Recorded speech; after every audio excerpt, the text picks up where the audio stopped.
অনেকেই হয়তো আশ্চর্য হচ্ছেন যে আসলে কি ভাই ঘটনা সত্য নাকি আপনার গুজব ছাড়া। ঘটনা শতভাগ সত্য। শেখ হাসিনা সরকার উৎখাতের পেছনে মার্কিন যুক্তরাষ্ট্রের যে ডিপ স্টেটের কি পরিমাণ ভূমিকা ছিল, এমনকি আওয়ামী লীগ সরকারের 3 জন বাঘা বাঘা মন্ত্রী শেখ হাসিনার খুব কাছের লোক, যাদের উপর তিনি ভরসা করে চলতেন, তারা কিভাবে সরকারের বিরুদ্ধে নিজেদের অবস্থান নিয়েছে, মানুষকে খেপিয়েছে, ভারতের করা একটা রিপোর্টে নিশ্চয়ই আপনারা দেখেছেন। সো কোনো কিছু কিন্তু হালকা নেওয়ার সুযোগ নাই। ক্ষমতা থেকে সরে যাওয়ার পর বা ক্ষমতা হারানোর পর আওয়ামী লীগ কি চুপচাপ বসে আছে? অবশ্যই না।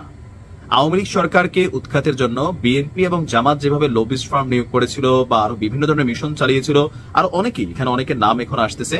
সো এই সরকারকে ডিস্টারবেন্স করার জন্য সর্বোচ্চ চেষ্টা আওয়ামী লীগের পক্ষ থেকে করা হবে, এটা খুবই সিম্পল। আর সরকার এই ব্যাপারে খুবই সচেতন। এর মাঝখানে সামনে আসছে বাংলাদেশি বংশোদ্ভূত একজন মার্কিন নাগরিক, যার নাম হচ্ছে এনায়েত করিম চৌধুরী। বয়স হচ্ছে আপনার 55 বছর বয়স। অন্তর্বর্তী সরকারকে উৎখাতের মিশনে বাংলাদেশে এসেছেন। তাকে গ্রেপ্তার করেছে পুলিশ। গ্রেপ্তারের পর তার কাছে থাকা 2টি মোবাইল ফোনকে বিশ্লেষণ করে চাঞ্চল্যকর তথ্য পেয়েছেন গোয়েন্দারা। এখন তার যারা সহযোগী আছে এবং সংশ্লিষ্ট আছে, তাদেরকে শনাক্তকরণে কাজ করছে গোয়েন্দা সংস্থাগুলো। গত শনিবার 13 সেপ্টেম্বর রাজধানীর মিন্টো রোডের মন্ত্রীপাড়া এলাকা থেকে তাকে পুলিশ আটক করে পরে 54 ধারায় গ্রেফতার দেখিয়ে কারাগারে পাঠানো হয়।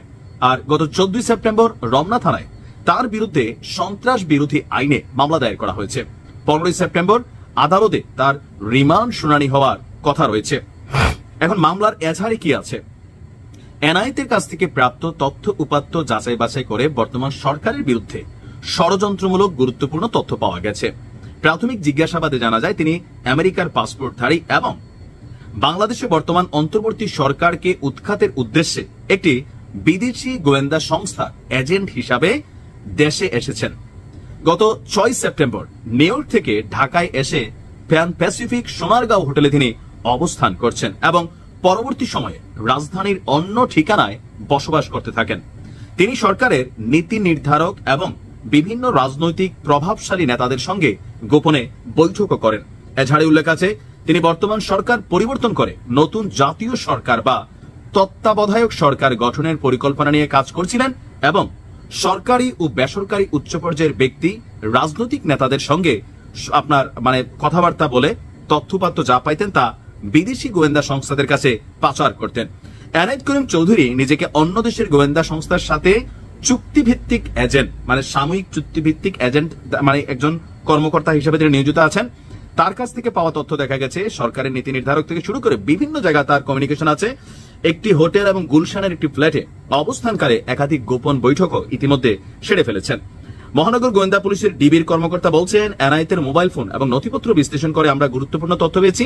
তদন্তের স্বার্থে প্রকাশ করা হচ্ছে না, আর রিমান্ডে নিয়ে আরো জিজ্ঞাসাবাদ করা হবে এবং তার ফোন থেকে পাওয়া প্রাপ্ত তথ্য, ব্যক্তিরা যাদের নাম ঠিকানা বিভিন্ন আছে, তো আপনার তাদেরকেও খোঁজা হবে। এনায়েত করিমের বক্তব্য, যেটা গোয়েন্দারা বলছে যে পুলিশের কাছে দেওয়া তার বক্তব্য, বর্তমান অন্তর্বর্তী সরকার দুর্বল অবস্থায় আছে, সেনাবাহিনীর সাথে তাদের দূরত্ব তৈরি হয়েছে। তো তিনি নতুন একটি জাতীয় সরকার বা তত্ত্বাবধায়ক সরকার গঠনের জন্য কাজ করছিলেন। আমেরিকান সরকার বর্তমান অন্তর্বর্তী সরকারের প্রতি অসন্তুষ্ট, ট্রাম্প সরকার ইউনূস সরকারের প্রতি অসন্তুষ্ট। তার ট্রাম্পের নির্দেশে বা আমেরিকার বিভিন্ন গোয়েন্দা সংস্থাগুলো আছে যারা বাংলাদেশে অতীতেও কাজ করছে, এমনকি তারা যারা কাজ করে তখন দেশের মানুষের সহযোগিতা নেয়।